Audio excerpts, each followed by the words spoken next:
What is up, everyone? JD here. I hope you're all doing well today. Today, I'm really excited to bring you a battle of the blades. Today, we're going to have two very interesting contenders that I think are going to be very popular amongst the EDC community. These are a pair of harder use knives, and I'm going to go ahead and bring them out now to introduce them. First, we have the Spyderco Shaman. This is a placeholder because I don't have the standard variant that comes with S30V and smooth G10 handles, but this one in particular is the Blade HQ exclusive sprint run variant with M4 coated steel and micarta handles. The other contender that I'm going to bring out that I think is a very compelling argument for this size comparison is going to be the SIG K320. This knife is manufactured by Hogue, and you have two alternatives. As of the making of this video, you can get it with polymer handles for under $140 starting price, or you can get them with the aluminum handles with the G10 insert for under $180 at the time of this video. I want to emphasize that because inflation has been driving everything up, unfortunately. Let's go ahead and run the knives down. So the standard Shaman has a 3.61 inch S30V blade.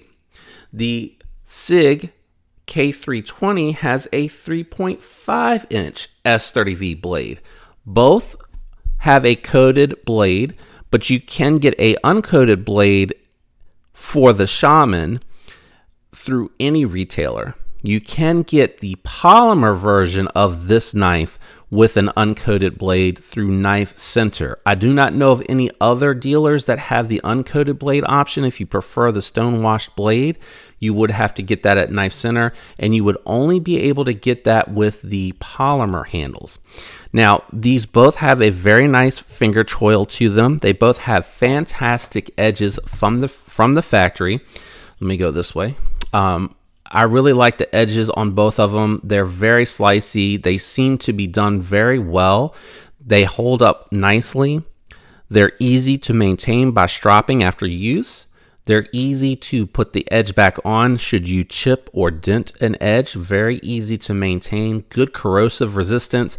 S30V is a steal because it's been around a long time. A lot of people turn their nose up at or tend to shy away from, but S30V is still going to be better than 154cm, 14C28N, Nitro V, AR-RPM 9, 9CR18 MOV, a lot of steels that you see in that budget realm to premium budget realm. S30V is going to be a far better performing steel. It's just you have now S35, S45, you got S20V, you got M390, you now have Magna Cut, all very exciting steels.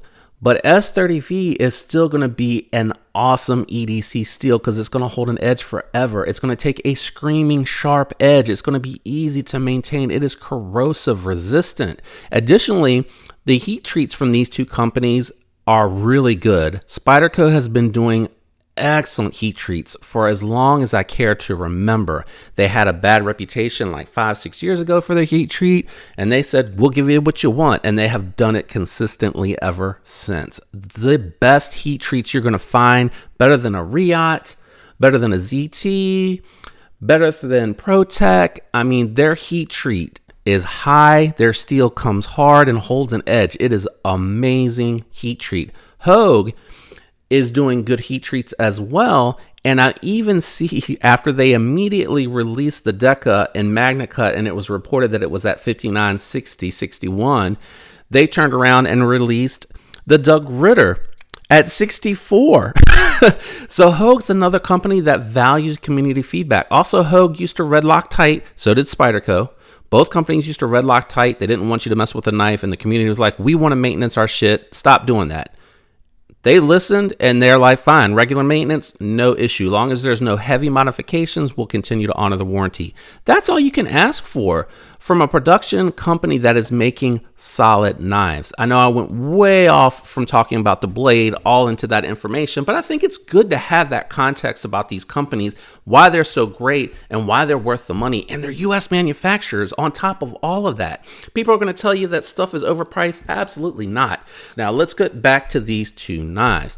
You do have a compression lock on the Shaman, which is a very strong lock. The way that it works is it still has this little C-notch here where it engages with the actual compression liner lock here, and then you have this standoff pin which sandwiches it down. So it has virtually 3 points of contacts, giving you what might look like just a 30% lockup and actually giving you a 90% lockup with how much of it is engaged with on the spine of the knife. It gets your fingers out of the blade path to operate, and with a simple purchase from OCD for EDC, you can get a CME, which looks like this, in a multitude of colors and materials to match it up however you want to match it up. And that will turn it into virtually a button lock very similar to what you would see on a smock. So it would engage with the compression lock like a button does on the smock, but it would be up here, and it actually makes it really easy to operate left-handed. So a very awesome locking system, one that I like very much. Now let's talk about the Hogue. Hogue has a compression lock, an access lock that they call the able lock, and this engages with 100% of the blade of the knife using the stop pin to sandwich it and lock it into position. This is a very secure lockup, one of the strongest that you can get. It's fully engaged with the heel of the knife, and if your Amogus spring holds up, it is a very strong locking system.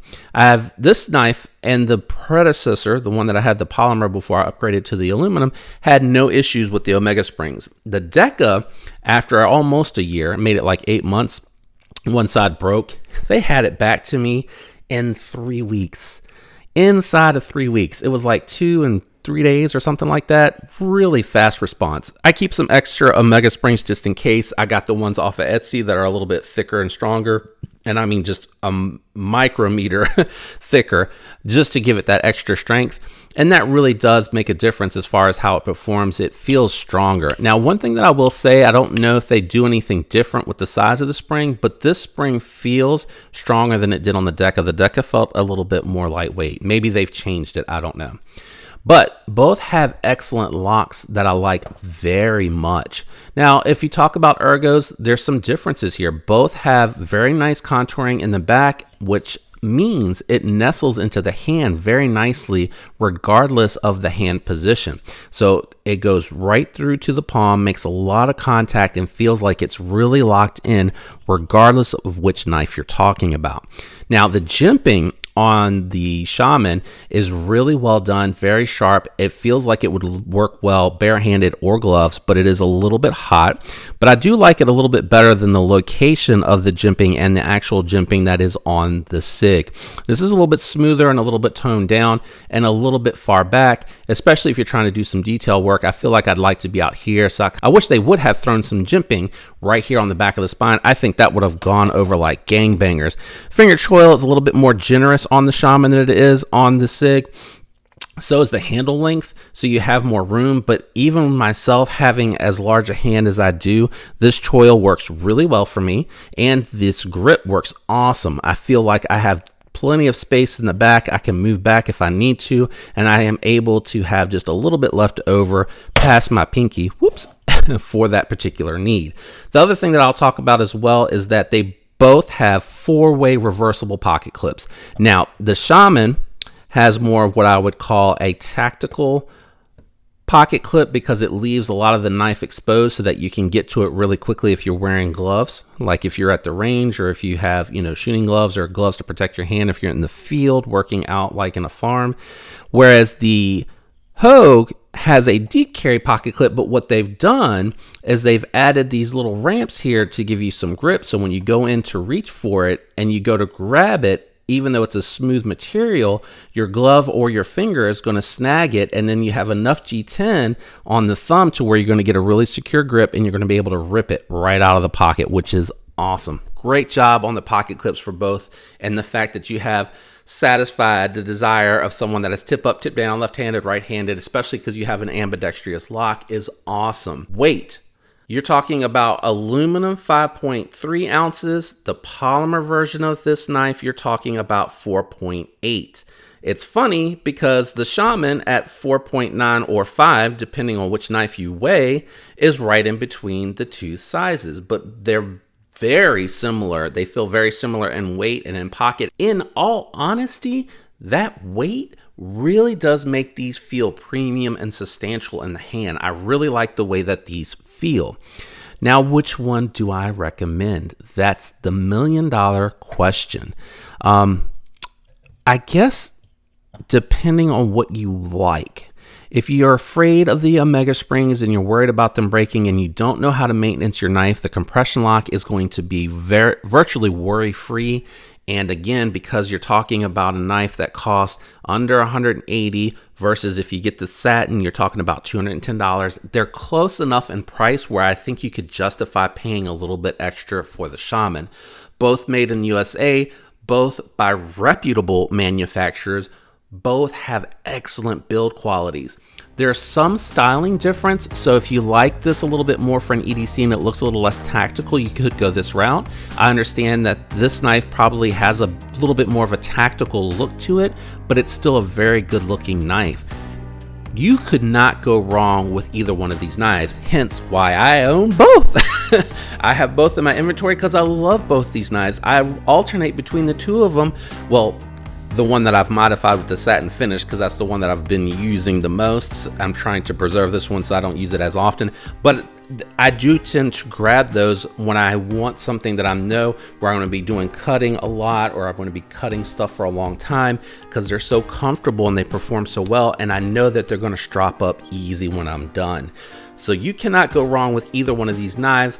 But if you wanted to save a little bit of money, you can absolutely go with that K320 and you will never regret the purchase. It is an awesome knife, and the aluminum scales adding that little bit of weight make it feel strong in hand, not just because it has that extra weight, but also because the polymer, even though it is done thick, feels like it's not as premium as the aluminum with the little bit of extra coating that they put on here to make it feel like it has a little bit of texture to it. It is not super grippy, but it does feel like that coating on here does make a difference. But that polymer that I had that one for like 8 months. I love that knife. I only upgraded because I wanted to check out the aluminum.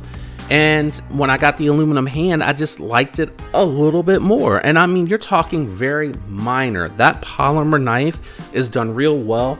And I like the FRN. I think that is a good material that is going to stand up to abuse. And if you drop it, it's going to be less likely to reflect damage off of it. It's going to be really durable and it's going to be forgiving for that type of thing. Anyway, I hope you enjoyed today's video. If you did, leave a like. It would help me out. Totally up to you. If you're enjoying the content, think about subscribing. I'd love to have you follow along. Thanks to all of you that are already subscribed. I appreciate the support. You are all awesome. I hope all of you have a fantastic week, and until next time, peace.